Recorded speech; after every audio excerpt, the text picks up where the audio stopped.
எண்களுக்கு இடையே உள்ள தர்க்கவியல் தொடர்பை கொண்டு விடுபட்ட எண்ணை கண்டுபிடிக்க. கொடுக்கப்பட்டிருக்க எண்களை பாருங்க.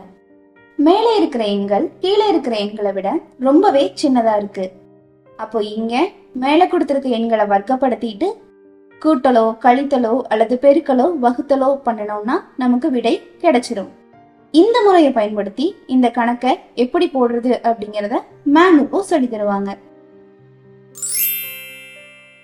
முதல் படத்துல பாருங்க, மொத்தம் 3 எண்கள் இருக்கு.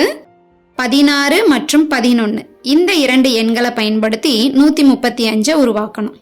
நமக்கு கிடைக்கக்கூடிய எண் பெரிய எண்ணாக இருக்கு, அதனால நம்ம வர்க்கத்தை யோசிக்கலாம்.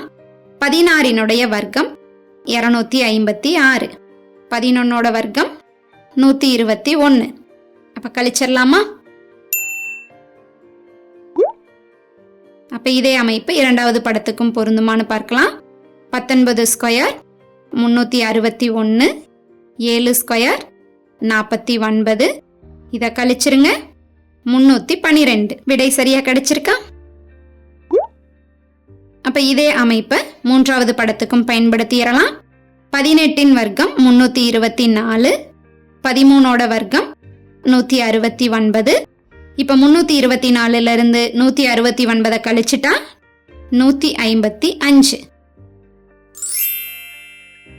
அப்ப சரியான பதில் ஆப்ஷன் பி 155.